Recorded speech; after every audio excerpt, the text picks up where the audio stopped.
So, this story is too long for me to read in one setting at a good voice and good timing so that you can follow along easily. So, I had to make it in two parts. So, part two. Sorry for the confusion. Please make sure that you are on page 214. 214.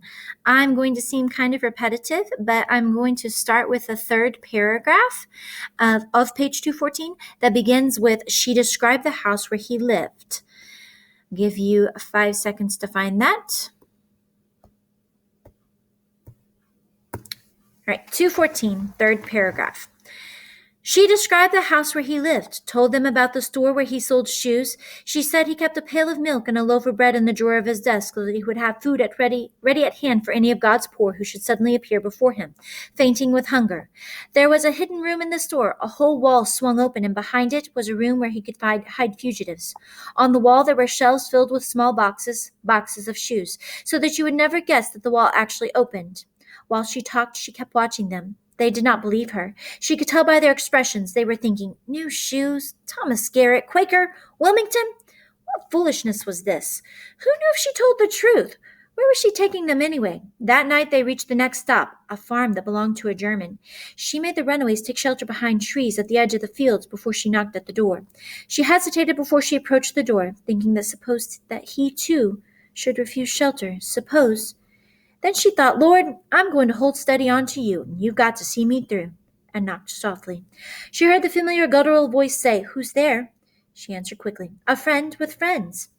He opened the door and greeted her warmly. 'How many this time?' he asked. 11, she said, and waited, doubting, wondering. He said, 'Good! Bring them in.' He and his wife fed them in the lamp-lit kitchen, their faces glowing as they offered food and more food, urging them to eat, saying there was plenty for everybody. Have more milk, have more bread, have more meat. They spent the night in the warm kitchen. They really slept all that night and until dusk the next day. When they left, it was with reluctance. They had all been warm and safe and well fed. It was hard to exchange the security offered by that clean, warm kitchen for the darkness and the cold of the December night. Right, you should be on page 215, starting with the section Go On or Die, and give you 5 seconds to make sure you're in the right place. 215, Go On or Die. Harriet Tubman had found it hard to leave the warmth and the friendliness too. But she urged them on, for while as they walked, they seemed to carry in them a measure of contentment. Some of the serenity and the cleanliness of that big warm kitchen lingered on inside of them. But as they walked farther and farther away from the warmth and the light, and the coldness and darkness entered into them, they fell silent, sullen, suspicious. She waited for the moment when some one of them would turn mutinous. It did not happen that night. 2 nights later, she was aware that the feet behind her were moving slower and slower. She heard the irritability in their voices, knew that soon someone would refuse to go on. She started talking about William Still and the Philadelphia Vigilance Committee.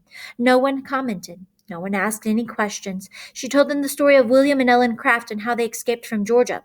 Ellen was so fair that she looked as though she were white, and so she dressed up in man's clothing, and she looked like a wealthy young planter. Her husband, William, who was dark, played the role of her slave. Thus they traveled from Macon, Georgia to Philadelphia, riding on the train, staying at the finest hotels. Ellen pretended to be very ill. Her right arm was in a sling, and her right hand was bandaged because she was supposed to have rheumatism. Thus she avoided having to sign the register at hotels, for she could not read or write. They finally arrived safely in Philadelphia, and then went on to Boston. No one said anything. Not one of them seemed to have heard her. She told them about Frederick Douglass, the most famous of the escaped slaves, of his eloquence, of his magnificent appearance. Then she told them of her very own first vain effort at running away, evoking the memory of that miserable life she had led as a child, reliving it for a moment in the telling. But they had been tired too long, hungry too long, afraid too long, footsore too long. One of them suddenly cried out in despair, "Let me go back! It is better to be a slave than to suffer like this in order to be free." She carried a gun with her on these trips. She had never used it except as a threat. Now as she aimed it, she experienced a feeling of guilt, remembering that time years ago when she had prayed for the death of Edward Bordas, the master, and then not too long afterward had heard a great wailing cry that came from the throats of the field hands, and knew from the sound that the master was dead. One of the runaways said again, "Let me go back, let me go back," and stood still, and then turned around and said, over her shoulder, "I'm going back." She lifted the gun, aimed it at the despairing slave. She said, "Go on with us or die." The husky, low-pitched voice was grim.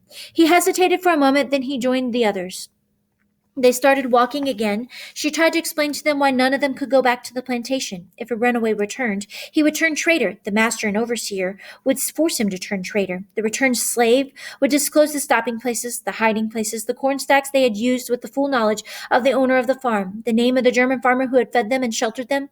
These people who had risked their own security to help runaways would be ruined, fined, imprisoned. She said, "We've got to go free or die, and freedom's not bought with dust." This time she told them about the long agony of the Middle Passage on the old slave ships, about the black horror of the holds, about the chains and the whips. They too knew these stories, but she wanted to remind them of the long hard way they had come, about the long hard way they had yet to go. She told them about Thomas Sims, the boy picked up on the streets of Boston and sent back to Georgia. She said when they got him back to Savannah, got him imprisoned there, they whipped him until a doctor who was standing by watching said, "You will kill him if you strike him again." His master said, "Let him die." Thus she forced them to go on. Sometimes she thought she had become nothing but a voice speaking in the darkness, cajoling, urging, threatening. Sometimes she told them things to make them laugh. Sometimes she sang to them and heard the 11 voices behind her blending softly with hers. And then she knew that for the moment all was well with them. She gave the impression of being a short, muscular, indomitable woman who could never be defeated. Yet at any moment she was liable to be seized by one of those curious fits of sleep, which might last for a few minutes or for hours.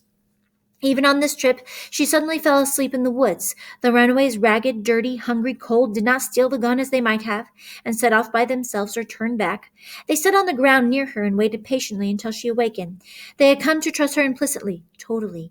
They, too, had come to believe her repeated statement, "We got to go free or die." She was leading them into freedom, and so they waited until she was ready to go on. Finally, they reached Thomas Garrett's house in Wilmington, Delaware, just as Harriet had promised. Garrett gave them all new shoes and provided carriages to take them on to the next stop. By slow stages they reached Philadelphia, where William Still hastily recorded their names and the plantations whence they had come, and something of the life they had led in slavery. Then he carefully hid what he had written, for fear it might be discovered. In 1872, he published this record in a book form and called it the Underground Railroad. In the foreword to his book, he said, "While I knew the danger of keeping strict record, and while I did not then dream that in my day slavery would be blotted out, or that the time would come when I could publish these records, it used to afford me great satisfaction to take them down fresh from the lips of fugitives on the way to freedom, and to preserve them as they had given them." William Still, who was familiar with all the station stops on the Underground Railroad, supplied Harriet with money, and sent her and her 11 fugitives on to Burlington, New Jersey.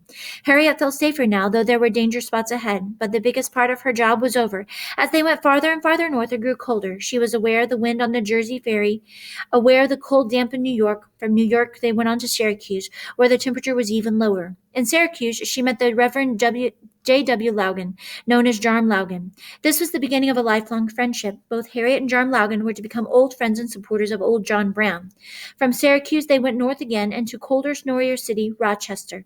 Here they almost certainly stayed with Frederick Douglass, for he wrote in his autobiography, "On one occasion, I had 11 fugitives at the same time under my roof, and it was necessary for them to remain with me until I could collect sufficient money to get them to Canada. It was the largest number I had ever had at any one time, and I had some difficulty in providing so many with food and shelter.